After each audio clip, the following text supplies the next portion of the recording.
Gotcha. Well, I'm Erin Greeley. I'm a new member here at Wayzata Yacht Club.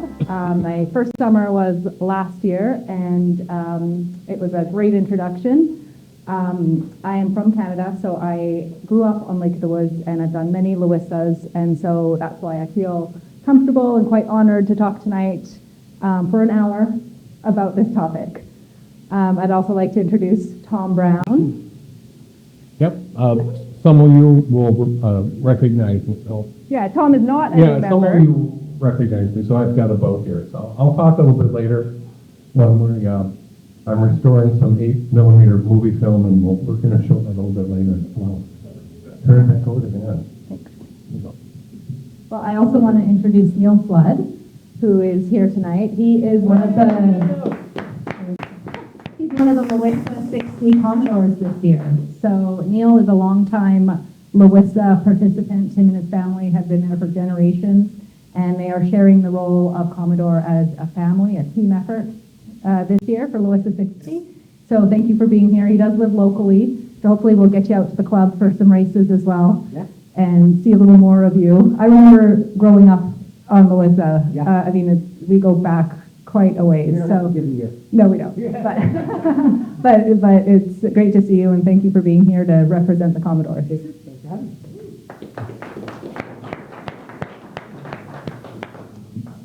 So we've got a lot to get through tonight. We're going to talk about what is the LOWISA Regatta and what to expect during race week, where the event is held. Tom and I will share our personal connections to LOWISA and what it means to us. And we will share the history of the race and how it's connected to Wayzata and Minnesota sailors. And towards the end, we'll talk about how to get you there for anyone who is interested. So I mentioned that it's going to be about an hour total, this presentation. We have a short break slotted halfway through. I will be hogging the microphone. Sorry, Tom. But if you want to jump in anytime, please do. Okay. We will save time for questions and comments and stories and memories. We'll have some dedicated time for that at the end.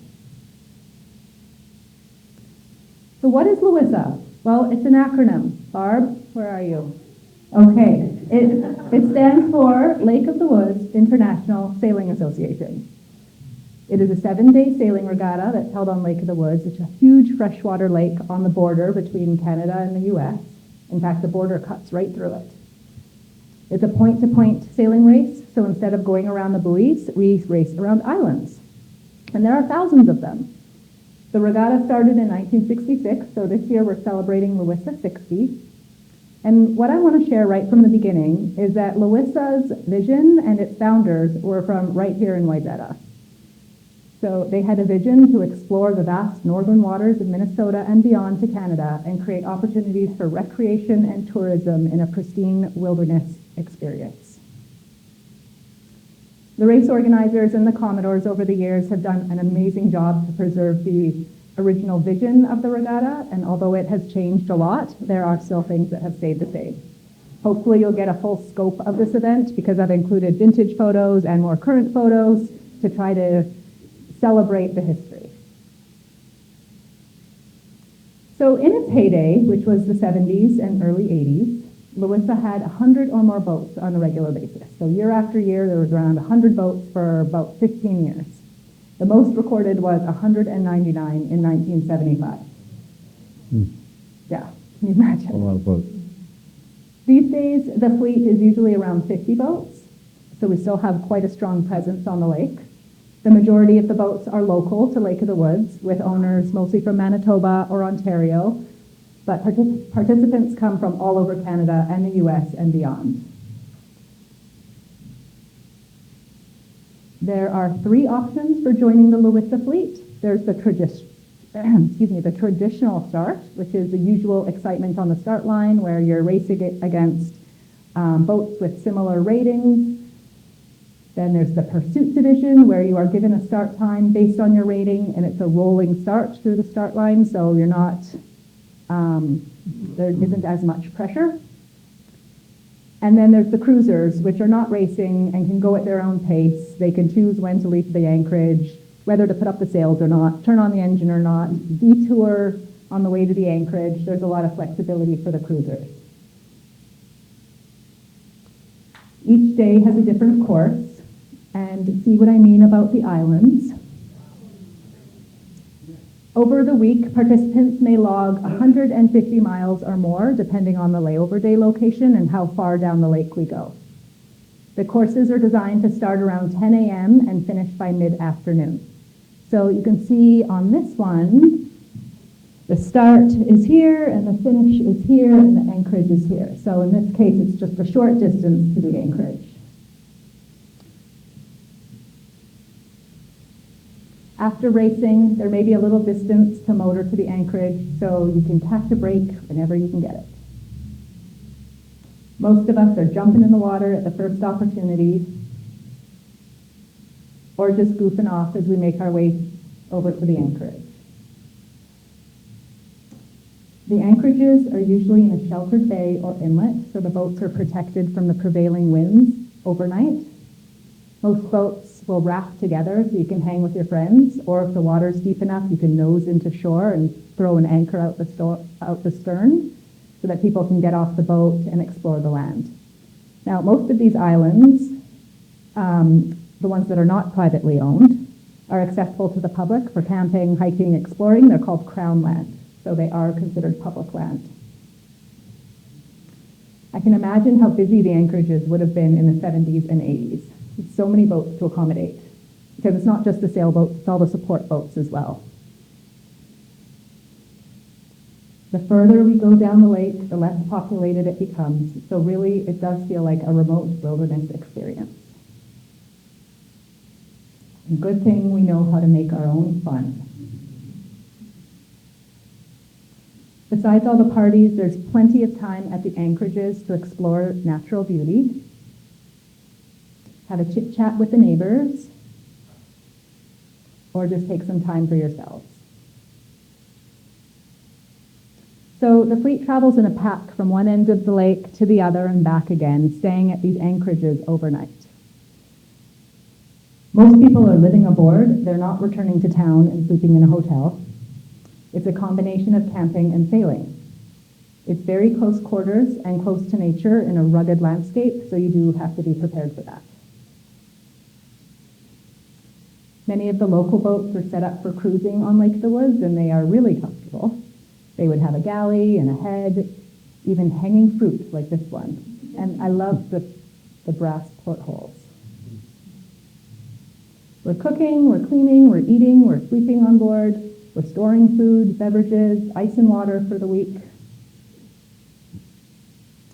For anyone who needs more space or have boats without the amenities, there are houseboat rentals available, and I'll talk more about that at the end. The local houseboat rental company in Kenora has been around for 45 years, so they are actually very familiar with LOWISA. They probably know it better than we do.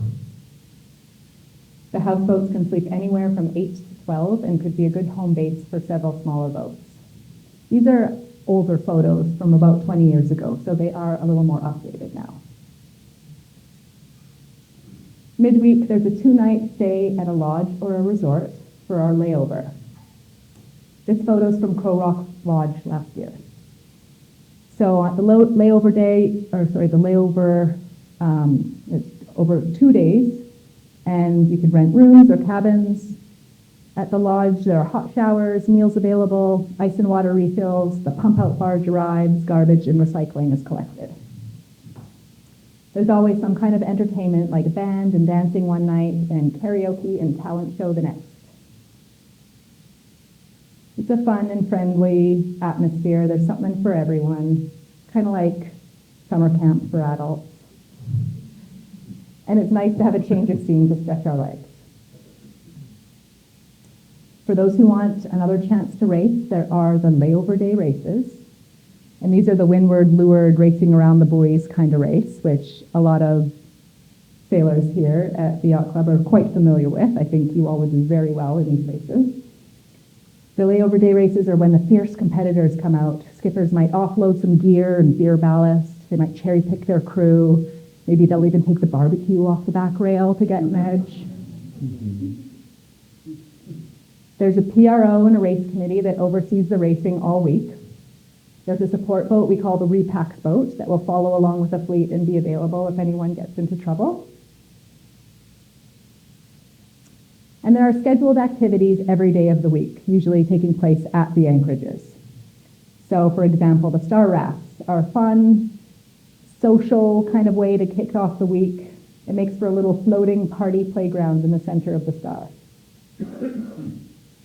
We have cocktail contests, cooking contests.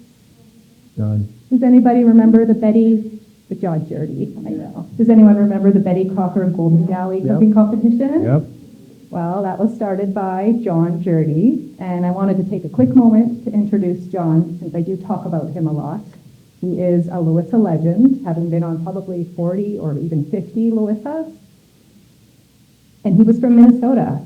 He's also well known around here at Wayzata Yacht Club because he is credited for starting the first fleet of J24s.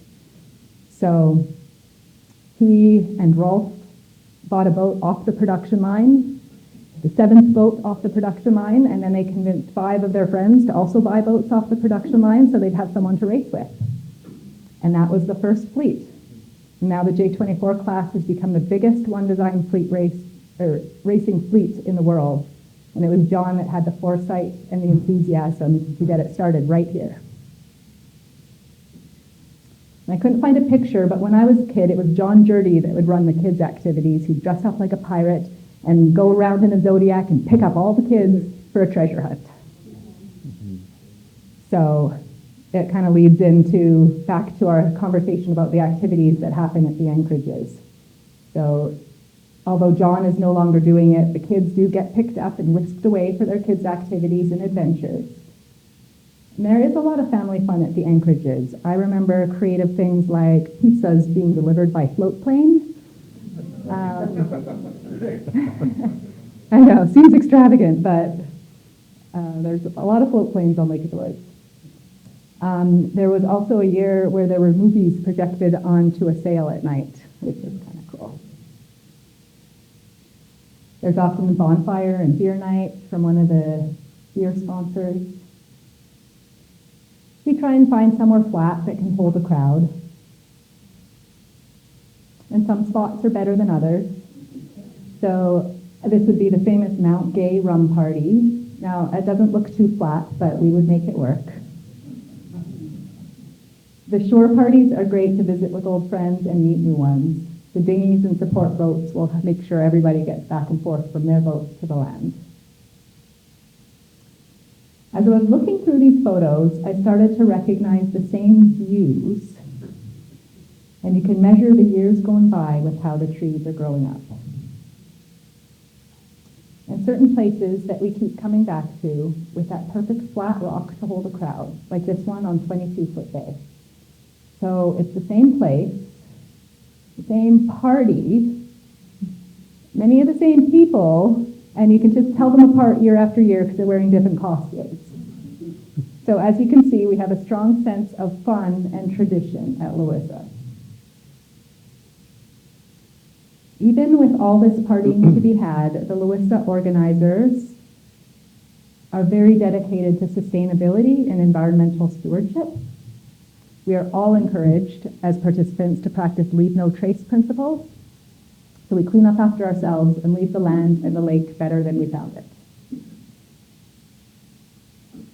We stay up watching the sunset and the stars come out, listening to the loon calls in the distance and the belly laughter that drifts on the water from the friends across the bay. In the morning, if you're up early enough, you might experience the only peace and quiet and stillness of the day. You'll wake up to the smell of coffee and the sounds of clanking pots and dishes, splashes in the water as people dive in the purifying waters to cure the hangover. The belly laughs start up again, probably from that same boat across the bay. The VHF radios are switched on for morning announcements and to listen to the marine weather report. We have a quick brekkie, maybe prep some lunch for the day, consult the course and the charts, and skedaddle to the start line for another day of racing. At the end of the week, we gather for the Commodore's reception. The trophies and the prizes are awarded, the incoming Commodores are announced. And for me, it's always a mixture of happiness, exhaustion, and kind of sad that it's over for another year. Here's a glimpse at some of the beautiful trophies that are now kept at Northern Harbor. And that's my sister Paige receiving her Commodore Bergy flag when she did the job a few years ago. Maybe it's because there's so much togetherness, and it's not just about the neck and neck racing, but we're living side by side all week. We're sharing meals, stories, spare parts. People are really looking out for each other, and they're quick to help. It's a competitive race with challenging conditions and critical navigation, but there's a sense that we're all in this together. A part of something important. It's generational. It's a unique adventure that attracts sailors from all over the world. And it's shared with like-minded people who love sailing and have a deep reverence for the lake.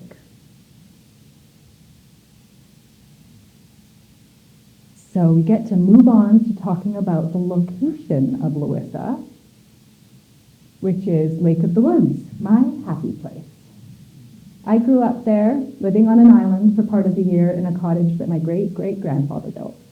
This photo shows the view from that cottage on the south side of Treaty Island looking south. I learned to navigate the lake sailing with my parents. I was also the boat taxi driver for my summer job as the manager at Canadian Tire Marina. Does anybody remember that place? I learned to navigate, I'd also learned to navigate it by exploring the lake with friends and family, called it going down the lake to find our favorite camping spot, favorite picnic spot, maybe that rope swing, or the perfect cliff for jumping beside the petroglyphs that are only known to locals. Mm-hmm. Lake of the Woods is about 400 miles due north of here. It has over 14,000 islands and 65,000 miles of shoreline. So that's including the islands. If we just talk about the mainland shoreline around the perimeter of the lake, it's 25,000 miles. So compare it to Lake Superior, for example, which is 2,800 miles. You get a real sense of the intricacy of Lake of the Woods and the many bays and inlets and peninsulas. It's 85 miles long and 65 miles wide. And 78 Lake Minnetonkas could fit into Lake of the Woods if you go by square miles. So I do have an overview map here that you're welcome to take a look at later. I've put down the towns and some of the resorts and fishing lodges that LOWISA typically stays at. The lake is known for its clean and clear fresh water. It's perfect temperature in the summer for swimming and water sports. It's a mecca for fishing with plenty of walleye, bass, and muskie. It's a haven for cottagers and tourists. Kenor's population doubles in the summer with the influx of summer residents. Even in the winter, the lake freezes over and there are whole fishing villages that pop up. The water is one thing, but did I mention the islands? There are over 14,000 of them. So let's call it what it really is, an archipelago. And actually, I've never heard it called archipelago, but it is. And in fact, it's the 6th largest collection of islands in the world. The islands have different relief and elevations, but the towering white pines are on all of them and characteristic of the area. With all these islands, there are many interesting narrow channels, like this one. It's Devil's Gap, which is the main access to Kenora. I don't know if you recognize it with the Devil Rock here. Many of the islands in the northern part of the lake and close to town are privately owned, and those areas are heavily populated. But as you venture further down the lake, you'll be surrounded by wilderness. Now, these islands are still inhabited, but instead of people, you might see bald eagles, pelicans, ancient turtles, hawks, or maybe even a family of deer or bear swimming between the islands. My parents always said, keep your distance. They are more afraid of you than you are of them. The islands have dramatic cliff faces of exposed granite from the Canadian Shield. It makes for really stunning scenery, but also some dramas on the water. So navigation is extremely important. You need to know where you are on the map to get around the course, but also how close can you get to that island? Is there enough water depth to skirt around, or do you need to tack? And most importantly, you need to know where the reefs are. All those beautiful rocks I showed you on the photos of the islands, they lurk below the surface. If a boat does run aground, there's always someone around to help. I mentioned the Repax boat before, and there are many other support boats that travel along with the fleet. These days, GPS and charting and plotting apps like Garmin and Navionics are really reliable. I don't think those existed in the 70s and 80s when all this reputation started. But now a lot of the boats have a Garmin GPS mounted right on the helm with a big screen, and it plots along with your track. So it's really handy. Or people will have a iPad with Navionics loaded on it, and you can zoom right in, and it's easier than ever to get around the lake. But you should always designate a navigator for the day. And I would also recommend having a paper chart as backup. And I saw lots of charts in hands as I was looking through all the photos over the years. So it is a thing. Thanks, John. Always check the charts and know where you are. I was the navigator on our boat. If anyone wants to talk more about this, I would be happy to. I brought my charts if anyone wants to take a closer look. Always have them in your hand. Northwestern Ontario is known as Sunset Country, and for good reason. For anyone who likes to chase sunsets, like I do, you will be in paradise.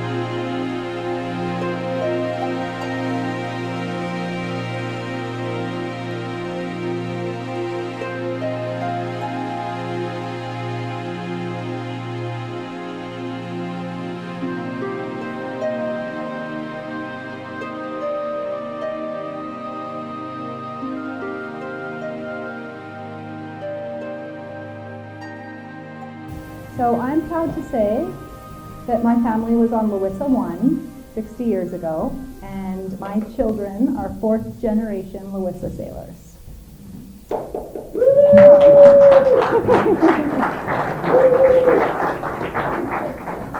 And there they are.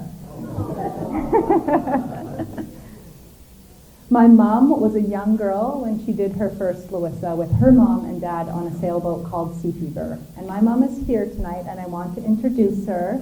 This is Lisa Shore. Can you give a wave? So she was the youngest child on that race. Maybe you noticed I changed my outfit. I am now representing the Sea Fever crew. And this is an original crew shirt from the early 70s that was inspired by the colors of the spinnaker. The boat was a brand new Cal 28, and it was the first fixed keel boat on Lake of the Woods. I'm sure it was quite the novelty and would have drawn many oohs and ahs. It had a cabin that adults could stand up in with a teak finish. It had a galley with a working sink and a gas stove and oven and a flushing toilet called a head.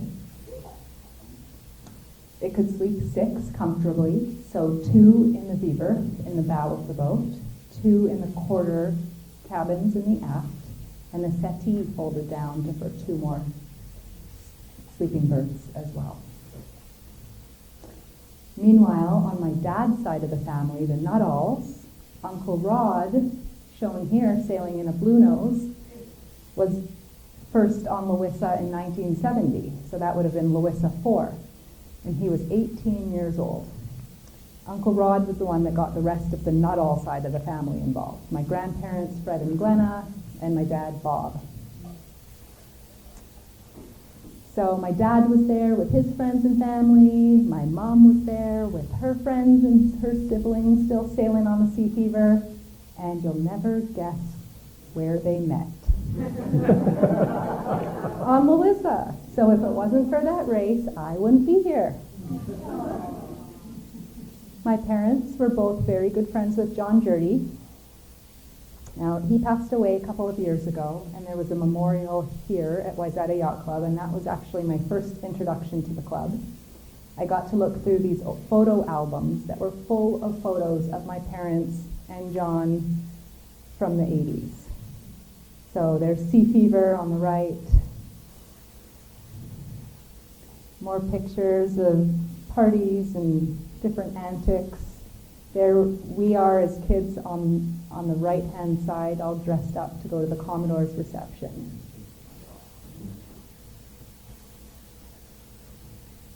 It's fair to say I have been a sailor longer than I could walk. My parents took us along on their adventures just as their parents had done for them. I remember sailing the Sea Fever as a child. Here's me and my brother Lee, and we're towing some Hobie caps. Look, there's 3, and that's what happens on LOWISA. The big boats tow the small boats. And there's these shirts again. There's my dad wearing the crew shirt, and there I am, and I'm wearing one too. Here we are at the awards banquet. That might have been the year my mom won the Spirit of LOWISA award. I'm 6 years old. And see my brother and my sister as well. And of course my parents. In my teens and 20s, I rarely missed a year. We sailed on various boats. Here we are with my sisters, sailing on an e-scow that we had for a few years. And when I had my own babies, I brought them on board just as my parents had. We traded in our race boat for a baby barge. These are our cruising years, and I'm okay with that. So you can see the baby netting on the lifeline. The young crew keeps multiplying, as does the things strewn upon the deck and attached to the shrouds and the lifelines and the stern. We got creative and made it work. This jolly jumper through the hatch hanging from the boom worked really great. We perfected that over the years. But this playpen setup was probably the best idea. Just keep them contained. And we weren't racing with them in the jolly jumper. Like, that would be crazy. Overall, I think I've done 25 to 30 LOWISAs over the years, and still counting. Even when I moved to Australia for 7 years with my husband, it gave me a solid foundation of sailing and race skills that I could take with me to the next level on my travels and when I lived abroad. In Australia, I joined the Royal Melbourne Yacht Squadron and participated in club races and regattas. I did the Australian Women's Keelboat Regatta several times. I did some multi-day coastal races, and these photos are from a delivery that I did from Hobart, Tasmania, back to Melbourne. We've joined up with my dad on various legs of his West Coast adventures, sailing in Canada's Gulf Islands, and now he keeps a boat in Mexico. I'm always looking for my next adventure. I feel really lucky to be a part of Wayzata Yacht Club. It's a very inspiring place to be. And it all goes back to those formative years, learning how to sail on LOWISA and Lake of the Woods. And here I am sailing with my dad and John Jurdy. I missed a handful of years recently. The pandemic hit, my dad sold the boat, my sister had a baby.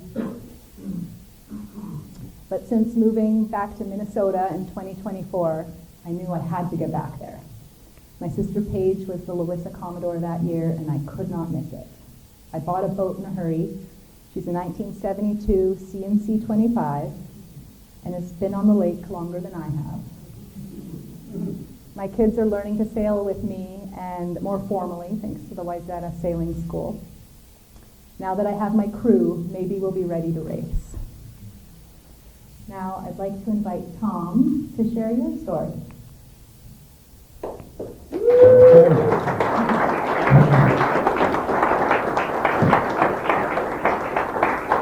So some of you probably recognize me. So I've been here for a few years, and I have a boat called a sonar here, and it's the one with the big American flag on the main. You'll see that.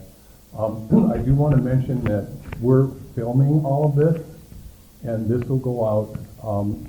This will be eventually on the Wayzata member Facebook page. I also have a YouTube channel called Sailing Team Tally Ho, which also has a lot of 8mm movies that I've been restoring from the 60s and 70s, and I still have some that I'm still working on.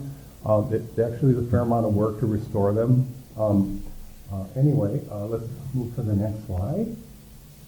So I started out just a little bit different than Aaron. So my father was a Navy officer, and I grew up sailing on Long Island Sound and in various places in the Eastern Pacific. Here I am with my dad. It's kind of a dark picture, but I'm in there where we cruised the islands of Japan. If you go to the next slide.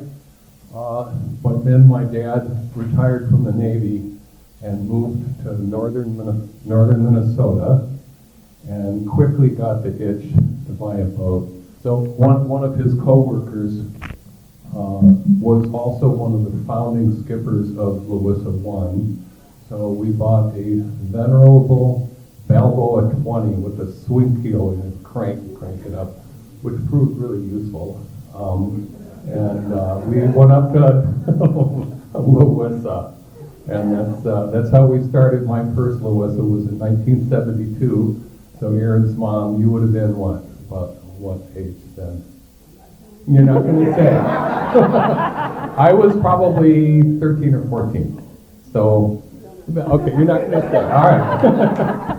All right, so let's change the slide again.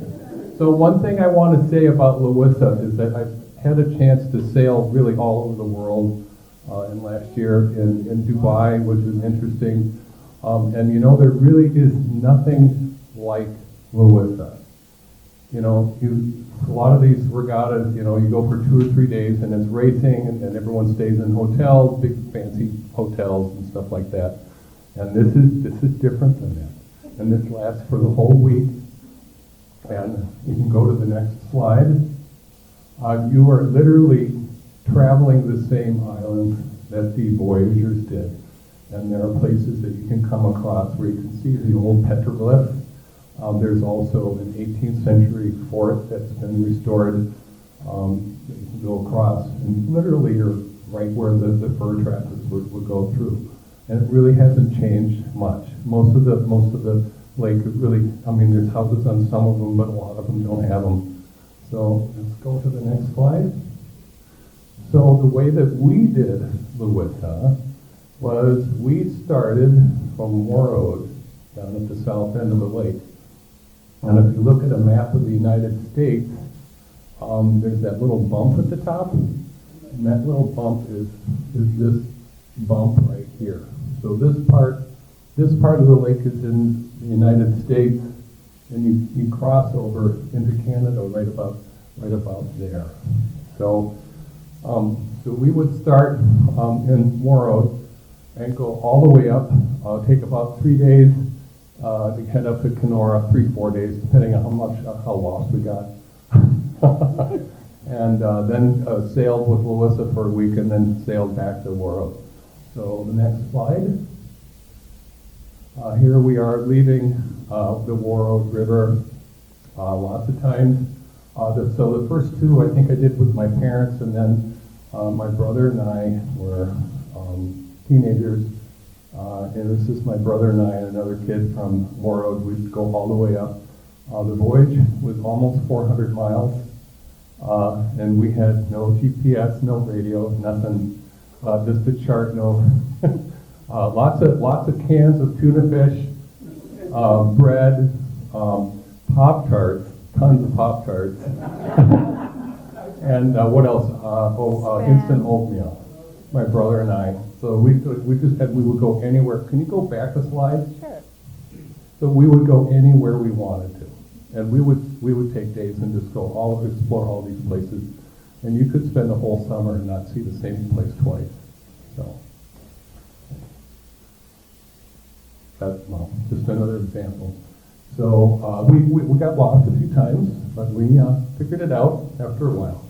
So we always had our chart in our hand. So I'm going to turn this back to Erin. Isn't she doing a good job? Okay.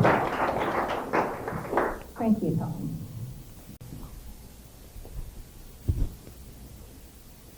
Okay, now is the fun part. I really nerded out on this and had so much fun putting it together and learned a lot, so I get to share it with you now.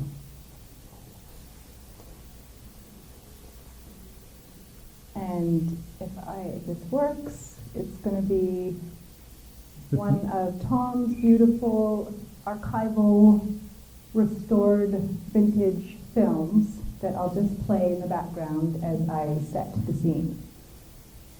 Let's go back to the summer of '66. The Beatles' Paperback Writer plays on the radio. The news reports of bombings in Vietnam and advancements in the civil rights movement, and U.S. landing satellites on the moon. It would be another 3 years before it could send people to the moon. It was a time of innovation, collaboration, and a need for speed. Sailing was surging in popularity all over the U.S. with a growing middle class, increased leisure time, and boat-building innovations like the fiberglass revolution. Yacht clubs were established, like this one, in 1965.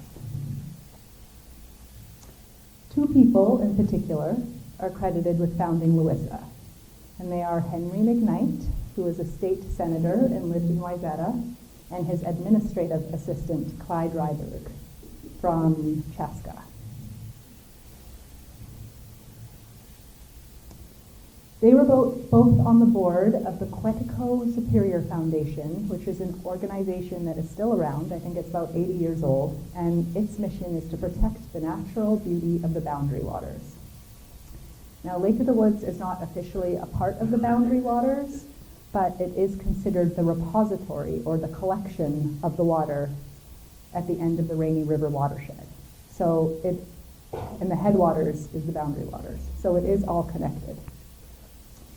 I found this ad for what would have become the first LOWISA. And I'll read a little bit because it's got that old-timey charm. Oh, I don't know if I can zoom in. Oh, it says that Clyde Ryberg and his family hauled a 28-foot E-boat from Minneapolis to Baudette and sailed away to the north. The purpose of the jaunt, suggested by Henry McKnight, was to take soundings for the full-blown regatta in the area. Result, plans are now set for the first international sailing race. So they talk about it as being a family vacation, which covered a 170-mile route from Baudette all the way up to Kenora and back. It talks about the 14,000 islands, the 65,000 miles of shoreline, and it says entry forms may be obtained by from the Chamber of Commerce in Baudette, Minnesota. And this is from spring 1966. So you can imagine they were trying to promote this race. Maybe they were sailing or sending little news releases to newspapers. I don't know if they did notice of races back then. Maybe they were circulating around the established yacht clubs. But somehow they got 175 sailors and 55 boats to participate in that first LOWISA. So this is from the Kenora newspaper, the Daily Miner and News, and I found the archives from summer 1966 online. Are there any names that you recognize? Because more than 70% of these sailors are from the Twin Cities area. There were 3 boats from Winnipeg, 3 boats from around the U.S. But about halfway down, there's my grandfather's name, James R. Shore from Winnipeg, with 4 crew members. And another name I recognize towards the end is William Jurdy, MD, who was John Jurdy's dad. In Canada, they were really excited to be a part of this international sailing race, as it was first called. Canada was about to celebrate its centennial year the following year, so there was a lot of emphasis on international events that could showcase the land, the water, people, and sport. And the newspaper covered the race with updates and photos every day. I'll just cover the highlights. So this article talks about the leg of the race from Baudette to Oak Island, starting off as a drifter day, which would have been very painful considering how hard it is to get across the Big Traverse. The article says an E-scow was the first in at Oak Island. The second boat arrived at 6:40 p.m. So let's say they started at 9 a.m. That's almost 10 hours on the water. And the third boat, and I'll read it here, was James R. Shore of Winnipeg, sailing with his wife and 2 children aboard their 28-foot cruiser. The article goes on to say thousands of people lined the Kenora harbor front to watch the boats come in. And then the town threw them a big party for the layover in Kenora. Even the advertisements got on board. The top left is George Hockmeister and his crew, who would win the line honors on all 4 legs of the race. They sailed an E-scow, and they were from Lake Powers, Wisconsin. And the top right photo caption says, "Words cannot describe the beautiful sight of the Keewatin Channel Monday afternoon as the many sailboats participating in the international sailing race wended their way towards Kenora. This minor and news photograph gives some idea of the panorama." So this leg from Oak Island to Kenora was 45 miles, and it took the fleet between 8 and 10 hours to complete. So even after 8 or 9 hours of racing, they are still neck and neck, as this photo shows. The highlight on this page is on the top left. It shows the Canadian chairman of the race giving an award to the youngest skipper, who was Michael Macaulay of St. Paul, and he was 13 years old. Mm-hmm. Now, from Kenora, the race went down to Sioux Narrows, and that day a storm took out half the fleet. Only 19 boats sailed through the finish line, and the rest had to abandon the race from, quote, torn sails, splintered masts, and loss of personal property. Many of the boats would have taken shelter in the islands and bays, and the town sent out float planes and power boats to check on the stragglers. All boats were accounted for. The first boat, George Hockmeister, arrived 5 hours and 45 minutes. So they would have been going really fast. It's about the same distance as the previous leg, and they did it in half the time. The fleet decided to carry on and had one more stop in Morrison before finishing the race in Baudette, back where they started. 38 boats finished the race. George Hock... Yeah, Morrison's down here. I'm just pointing it out. Okay. George Hockmeister was the first over the line again at the finish after sailing for 8.5 hours.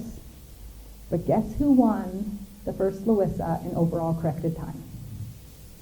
None other than 17-year-old John Jurdy sailing with his dad. And they were sailing on a 17-foot O'Day day sailor. Now, we knew John well. There's a lot of videos that show him saying, "I was on the first LOWISA," but he never said he won it. So since that first race, the organizers envisioned a collaboration between U.S. and Canada sailors and alternating destinations between the U.S. and Canada. And for the first 40 years, the race committee and the Commodores went back and forth year after year. Let's see if this works. Oh, okay. Sorry, I didn't see the cursor on my screen, but there it is. Oh. Oh, internet. It's on, isn't it?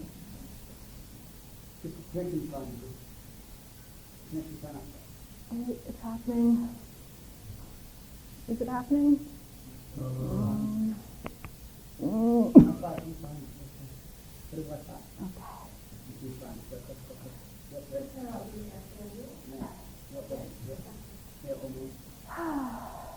I knew there would be this little techie stuff going on, but let's try again.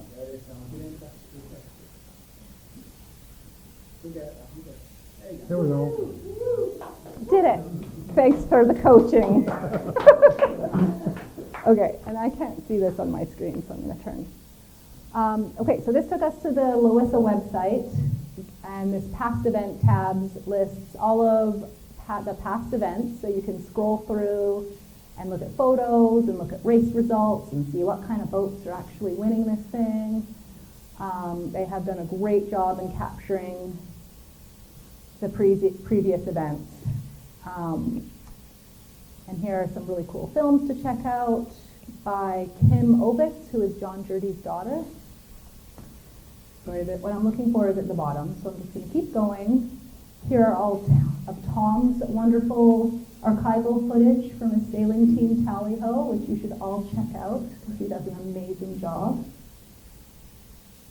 And there we go. All right, past Commodores and destinations. So this is starting from most recent and going backwards.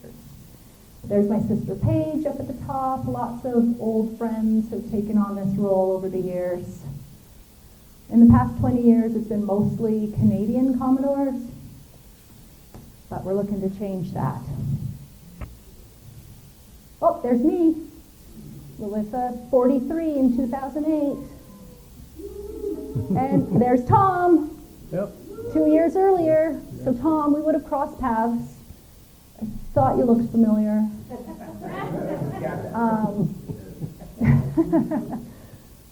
But maybe you recognize some names on there because there's a Truock. Yep. But all of these names, well, I mean, I'm familiar with them, but I guess White Bear Lake, that's a little ways away. But, you know, so many of them are from the Twin Cities area. It just goes to show the long history of these Minnesota sailors and how adventurous they were. Yeah, here's the 80s with all of the hundreds of boats. Okay, I think that's all I wanted to show. So,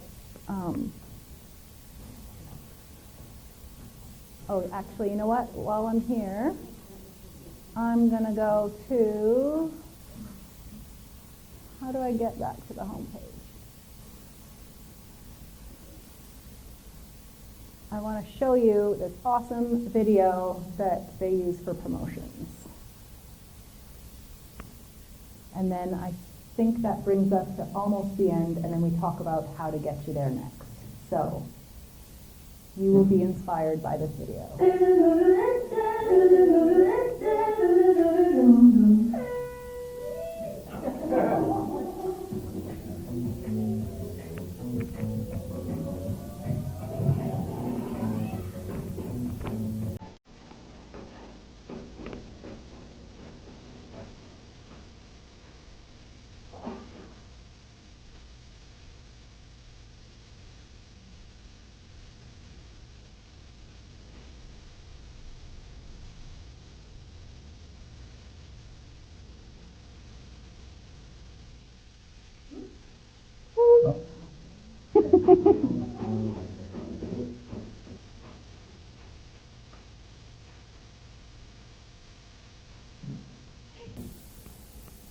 Sorry guys, internet.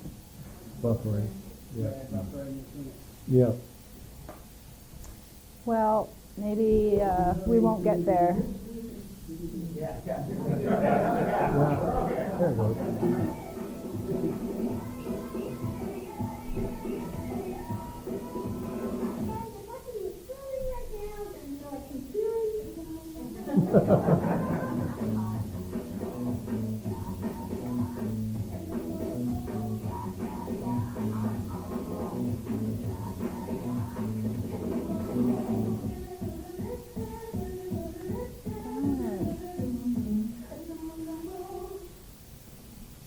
Well, you'll just have to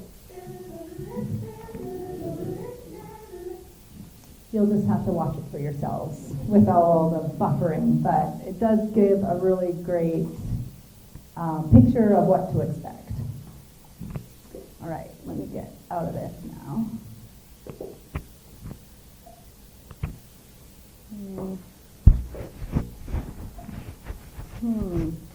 It's not going forward. question on it. Oh, there we go. Okay, getting there. Our final section of the presentation, and then we will open the floor up for any questions. So, LOWISA 60, come join us.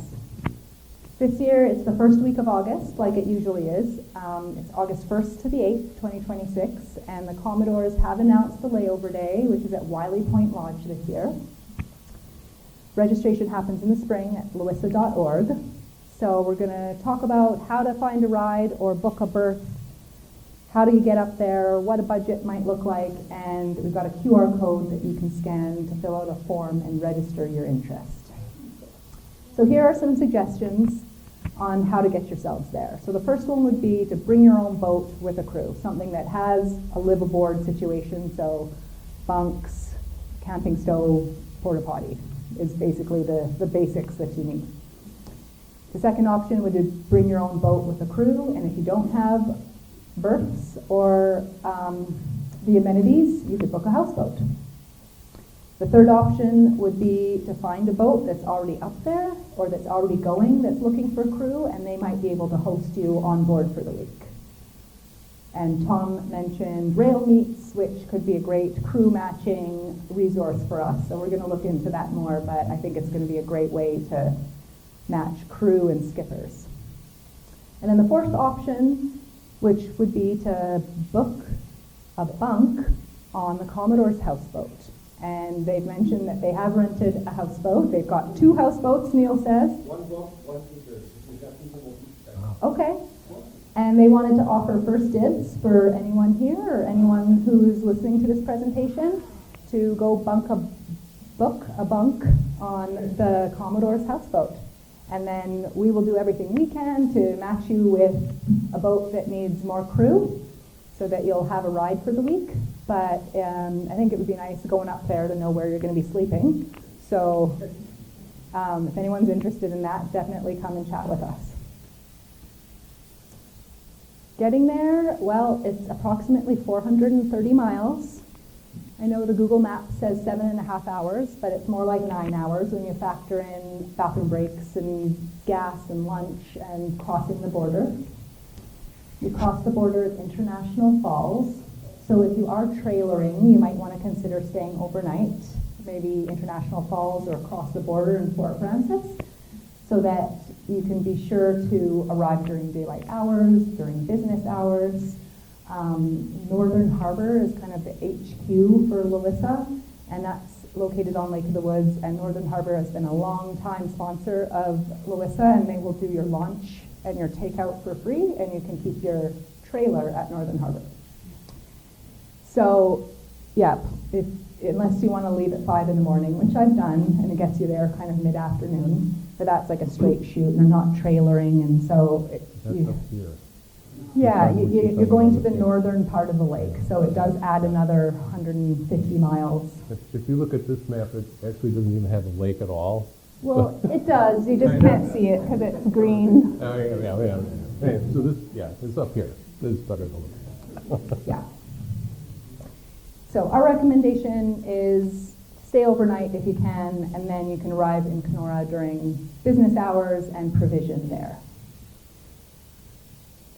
Here's some budget considerations. There's racing fees, or maybe you're doing the cruising, which has reduced rates. They do a wristband package, which includes some meals at the layover day lodge, and then also the Commodore's reception. And I think that includes other activities and events throughout the week as well. Here's just a little estimate on houseboat rental fees. And so, as an example, if you were traveling as a part of a crew, maybe trailering a boat and booking a houseboat, this is what a weekly rate would be for one person.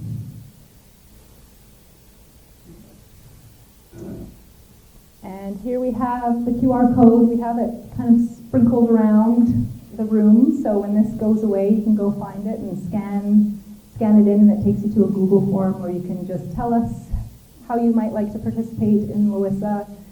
Even if it's not this year, let's just stay in touch, and if this becomes a bucket list item for you, it's always available.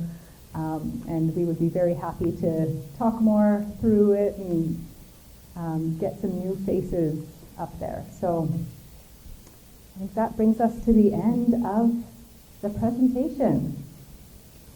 So we'll open it up for questions and any comments, or if you have stories that you want to share about your experience on LOWISA. So we have a microphone. So Garth, we have a microphone that Bob is setting up.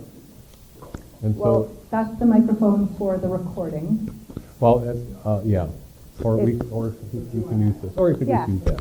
Yeah. Oh, can you pass it? Give like a 3-minute time. Yeah, Is that- please do. So, I wasn't sure I was gonna make that. I should have, I'm one of a couple of sonar sailors. I've been up to WYC for 2 times, 2018 and 2019. And, if you're thinking of going, here's the way we did it. And, we had 2 sonars, 10 people, and we rented a houseboat.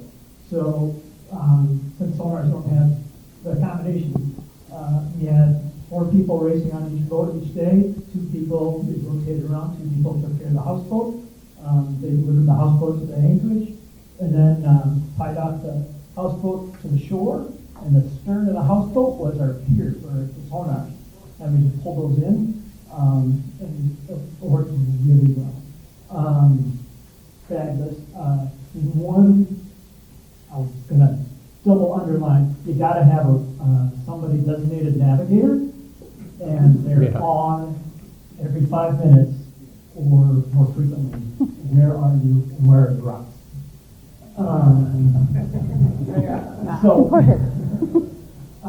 But if somebody's interested in doing something like that, come talk to me. I'll give you more details. I'll share all the notes and how we organize this and all that. Thank you. Yeah.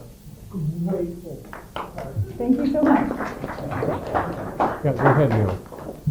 So I'll just add to, you mentioned the houseboat and you lead drivers to the houseboat, whatnot. Aaron mentioned the courses are they're about 20 miles a day. That doesn't mean a houseboat goes 20 miles a day. I want to be clear on that. So we did a pretty good effort. We will this year, and they have in the last couple.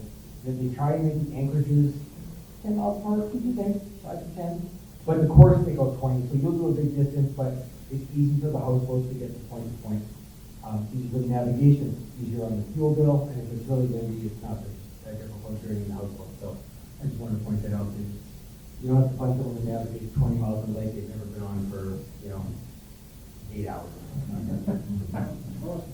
Good point. Thanks, Neil. Does anyone have any questions or comments or memories? Assuming you need a passport. You do need a passport. Gary. Probably to get home. So there is a boarding. Speak loud, Gary. Hold on a sec, Gary. There is a border crossing at International Falls. Or you can do like Tom does and launch in War Road and go by water, just an extra 200 miles. Yeah. But there used to be, I don't know if there still is, but there used to be on Flag Island, which is right here on the border, the Canada-US border goes like this. This is that angle inlet or northwest angle bump that's US land that's waterlogged. But on Flag Island, there's a dock, and you tie up the boat, and you walk up the little path to a phone booth that goes directly to Customs and Immigration, and you call the phone on the phone and read out your passport numbers, and that was how you did the border crossing. I don't know if they do it like that anymore, but because I saw in Kenora, at the Kenora Harborfront, there's one of those phone booths. So I don't know if they're expecting people to stop in at Flag Island anymore, but they are expecting people to check in Kenora on that phone that goes straight to Border Patrol. So you do need a passport. Can you go back 2 slides to that budget part? Because it Sure. seems like you had a lot of things that Sure. are thinking about that. You can have a real ID as well as driver's license, Oh. driving across the border that you have. Sure, yeah. He said you just need a real ID, not necessarily a passport, to get across the border right Oh, is now. that You're right? not blind. Oh, okay. Was there a specific question? Nope, I just wanted to take a picture of that because you cover like everything you need to think about there. Yeah, but was it Mark that was here before, talking about his experience? He did mention 10 people on the houseboat, which is actually a better number than the 4 crews that I'm talking about. You know, this weekly rate divided by 8. It's actually probably better to have 10 people on the houseboat, so you have your 2 crews of 4 and then 2 drivers. So the numbers might shift a little bit if you had the rates divided by 10 instead of 8. But just to give you an idea. If you're in the cruising division, you're probably your beverage is a little bit higher. Beverage is a little higher. Oh, yeah. It's just best estimate for beverages, but you know. Is mom on a little or the other way around? That's all you're into. Gary, do you want the microphone? If you guys can hear me, I did most of the 80s in LOWISA. One of the most unique things about LOWISA, it is 5 days with the same people. You race with them, you get to know everyone there, you meet everybody every night and in the morning when you're taking off to do the races. The scenery is unreal. If you're the navigator and you go down below to grab something, a can of soda or something, and come back up, you won't know where you are. And back in the 80s, we did not have GPS, and Loran did not work. Wasn't charted for Lake of the Woods. So the only thing we had were compasses, binoculars, and charts. And back then, the depth numbers on the charts were 25 feet long. So you could tell how close you could get to the shore by looking at the depth numbers and how far you could get to where you were in that channel. And most of the channels are probably 600, 800 yards wide between some of the islands. So it gets real tight tacking. Back then, and I know Aaron would like to see that change, is every other year the U.S. sponsored it or the Canadians sponsored it. The Canadians sponsored it, we went from Kenora to Sioux Narrows. If the U.S. sponsored it, it was Kenora to Oak Island, which meant you were entering Minnesota. So every time when you landed on Oak Island, you had to turn in a crew list. Now the prices back then were nothing like this,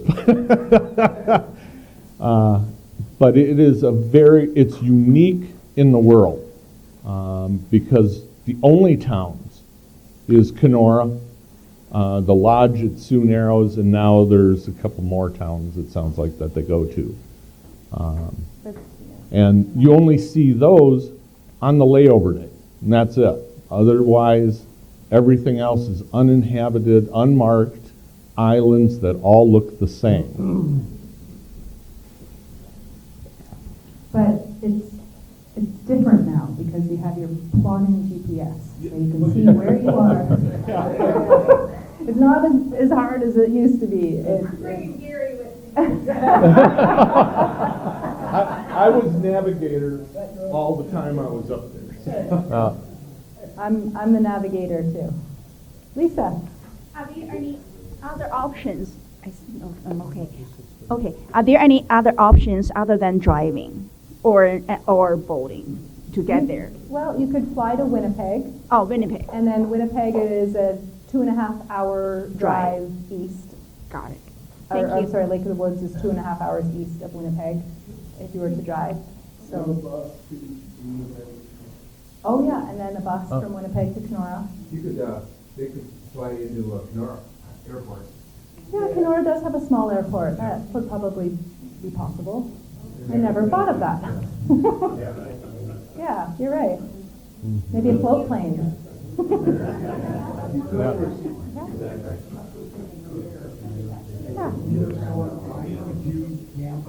Every night on the shore. Yeah, camping is possible. Including layover nights? Yeah, Yeah, it is possible. It just adds a little more complexity and dynamics to the trip, but a lot of people do. Often there aren't any designated campsites, so you're bushwhacking to find a spot, but maybe that's part of the fun. But yeah, a lot of people have camped Yeah. over the years, definitely. So, Lisa, we found a $107 cheap flight to Kenora. Yeah, can't beat that. Which airline? Is that a float plane?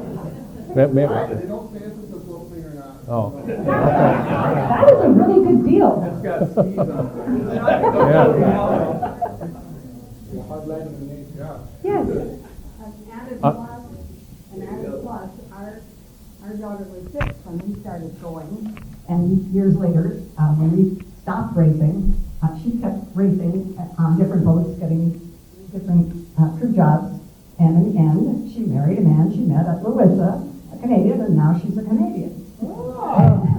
And I have a question. When our first few years, we chartered boats. Is that even possible anymore? Not that I know of. Thank you. Is there any more to your question? No? Okay. You wonder? Thank you. Still do that. Yeah, I know it would be a great idea, but I don't think it is an available option. I haven't heard of any rentals or charters. They don't do it. The Bob? Is that the blue hull?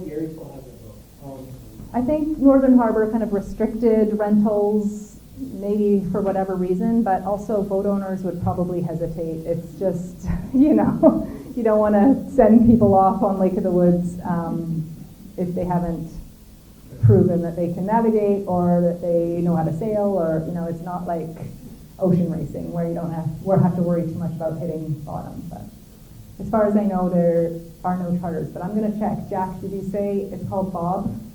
Maybe I'll... Yeah, I don't know if you saw it. Blues through 27 or something like that? Who owns that boat? Gary. Oh, he does. I'll ask. Yeah, I saw the photo. I was like, what boat is that? But, okay, I'm going to ask. They do. Gary is expert level at launching boats. He's been doing it for decades. There's also a big crane or a travel lift, so there are lots of options, and he does that for free for anyone coming up that needs the launch. And he could probably do any size, any configuration. He's a total expert at that. He is. He's been doing it a long time. So I heard 7 days and I heard 5 days of racing. How much is actually racing? And is it that you have to pay an extra day for the banquet, or how does all that work? No, so it's Sunday to Saturday. Erin, could you repeat the question? Sure. So she's wondering, is it 5 days of racing? Is it 7 days of racing? Do you have to stay an extra day for the banquet? So it sounds like it's 6 days this year. Sunday, Monday, Tuesday, Yeah. Thursday, Friday, Saturday is racing day. And Okay. then layovers Wednesday. Okay, so 6 days plus the layover day race? Correct. Okay, so there could be 7 days if you wanted to race the layover day, but there are 6 scheduled days of the LOWISA regatta starting Sunday and going through Saturday. And the Commodore's reception is the Saturday night, so that follows the last day of racing. And typically, although it's the Commodore's discretion, but typically the start and the finish of the race is near Northern Harbor. And which is here. It will be this year, Neil says. And Kenora's here. yeah, and Kenora's here, and it's about a 3-hour motor between Northern Harbor and Kenora. So it is quite a distance. But some Commodores have wanted to include the town of Kenora as part of their vision for LOWISA on their year, where they might host the skipper's meeting or the Commodore's reception or the start of the race around the town to just try to engage the visitors in Kenora. But it sounds like this year it'll be starting and finishing at Northern Harbor. Finishing for sure. Yeah. Starting, Yeah, that's pretty common these days. Northern Harbor is sort of a HQ for LOWISA. Any other questions? Are there typically specialty boats up there that need some extra crew? Yeah, I think so. Especially now, if there's some interest, we could start spreading the word. What was the question? The Okay, question repeat. was, are there typically folks that do need crew? And the answer is yes. And especially, yeah, especially if you register your interest on the form, we'll be able to kind of get an idea of how many people are looking for a ride, and then I will personally start spreading the word and checking in with my friends and contacts up there, and I'm sure the Commodores and the committee would help with that too. Everyone would be so excited to have a bunch of Minnesotans coming up. Yes, Lachlan? How many days are we going to be sailing before we go to the layover days? Okay, how many days do we sail before we go to the layover days? And so we would start the race on a Sunday, race on Sunday, Monday, Tuesday we will arrive at the layover day location. So Tuesday night would probably be the band. Wednesday would be a day off or the layover day race if we choose to race. And then that evening is some other activity like a talent show or something like that. And then the race picks up again on Thursday, Friday, and Saturday, and finishes on Saturday. Kari? What kind of suitcase do you recommend? Oh, a soft duffel bag is what we always recommend. Can you repeat the question? Oh, what kind of suitcase Oh. should we bring? Yeah. And I said a soft duffel bag. Nothing with hard casing or wheels or overly large or heavy. Sometimes there's even a weight limit if your skipper is serious. Yeah? Have we figured out like the race track yet? Or Good question. Have we figured out the race track or the race courses? Neil, are you guys working on that? Not yet. Not yet. Yeah. Yeah, there are a lot of established race courses that they've used over the years, and they might kind of draw on some previous races and recycle and reuse. You know, there's only about 1 million different combinations that you could do to get through the islands. But yeah, there are some certain anchorages that we go back to year after year. So that kind of dictates where the fleet goes and how we organize the races and the courses. Kelly? Are there different classes of race boats up there, like class A, B, C, D, with different start times? Yep, yeah, so they're all split into divisions based on your rating. And you could do the traditional start, which is, you know, boats going to the start line at the same time based on which rating you are. Or there's the pursuit division, which is more of a rolling start through the start line. But it is all based on a rating system. And so, is there anything to add to that, Neil? Or? No, you really get to choose. You want to do competitive racing, traditional competitive. If you want to do traditional competitive racing, like you see out here, last year we had 3 classes of racing for that, and that's about the 20 mile day. Traditional start, it was between 5 and 7 boats, I think, per class in that one. And then the pursuit is going to be, you'll have to start basically rating one single class of, no, sorry, last year there was 2 classes in the pursuit. They broke them up. But, and they would start over a period of, I think, like an hour and a half, depending how, you know, the ratings disparity. So it's really up to you, you know, the crew and the skipper are interested in doing. Does everyone run a spinnaker, or are they completely classes? Can you repeat the question? The question was, does everyone run spinnaker, or is it just main and jib? In the pursuit class, there was both. I don't believe last year, and we'll see what we get for entries this year, in the traditional start races, everyone had a spinnaker in those. They've had years in the past where they've had a fleet we call white sails, where they did not. But last year, I don't remember, I'm pretty sure everyone was spinnaker in the traditional racing. Can I just add one thing? So one of the reasons why we're picky about the video or the audio is because some of our Wanderlusts have a viewer audience of about 50,000. So so that's the reason why we want to catch these. This will go all over the place. In fact, some of our biggest fans are in Australia. Really? So, Yeah. So anyway, that's why we're doing all this with the microphone. I just wanted to say one thing about the weather up there. So it's not that much different than here, and the one thing you really have to bring is a bathing suit. Don't forget your bathing suit. I've gone the whole week and and worn that every day. Sometimes you'll get a little rainy day, so you want to have, a little bit on one, a little bit, but make sure you always bring that bathing suit. So What about mosquitoes, gnats, and black flies? I'm gonna let you guys answer. What's the question? Mosquitoes are a thing, yeah. I don't remember them being terribly bad last year, but sometimes, yeah, however you want to treat mosquitoes, I would bring that. Black flies, they're not usually that bad. Every once in a while, gnats are, yeah, not really. Oh, I could answer that.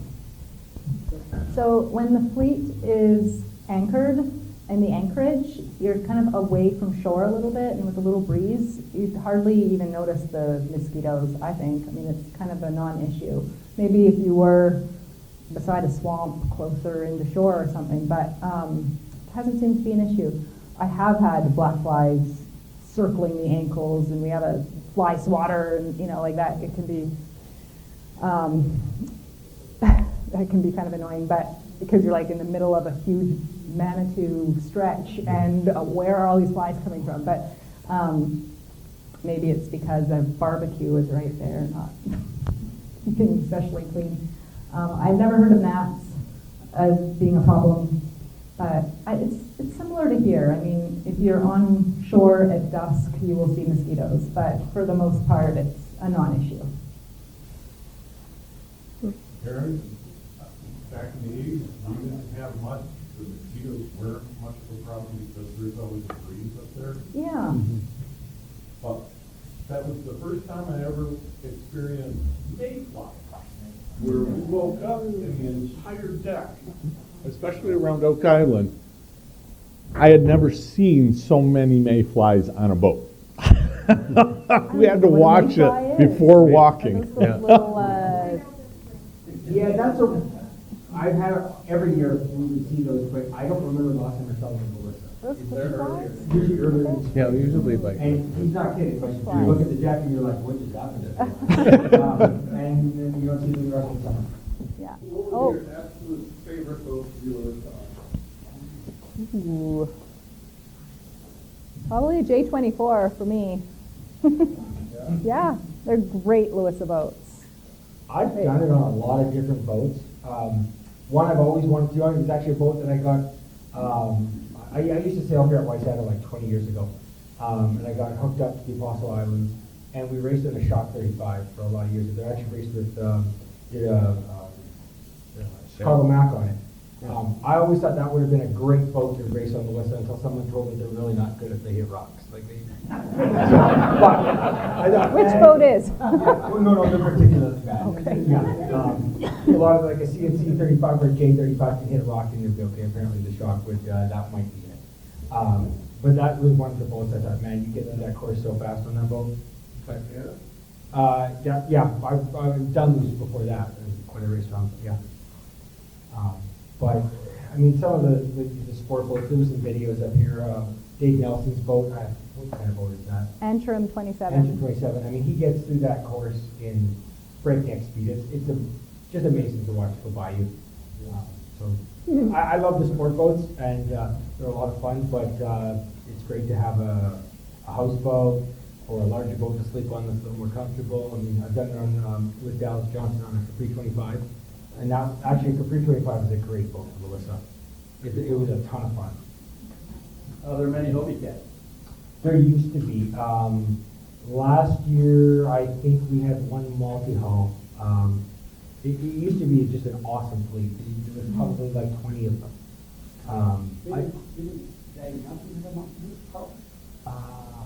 A Weta. I think it's been a while since there's a large fleet, but sometimes there's a trimaran or a multi-hull here and there. But they got, you really have to have a houseboat or camping if you're going to do something like that. They sure get through the day quick too when it's windy. May I? So, does anyone remember, for some of the people who were there maybe in the this would have been the 90s. There were a group of teenagers that came from American Samoa, and they sailed Hobie Cats, and there was a whole group of them, and they must have come with a church group. Does that sound familiar to anyone? I have this memory of this group of kids from American Samoa, and they came up and they sailed on Hobie Cats. And I just have this memory of them, and I'm just wondering if anyone could fill in the blanks, but I thought it was kind of a cool thing. Any other thoughts or questions? Well, I think it's perfect timing to wrap up. We're right on target at 8:30. Yeah. Thank you, everyone, for being here and sharing the enthusiasm for LOWISA. It was a real joy to put this presentation together. Thanks for all your help, Tom, and thank you for being here, Neil. And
camera.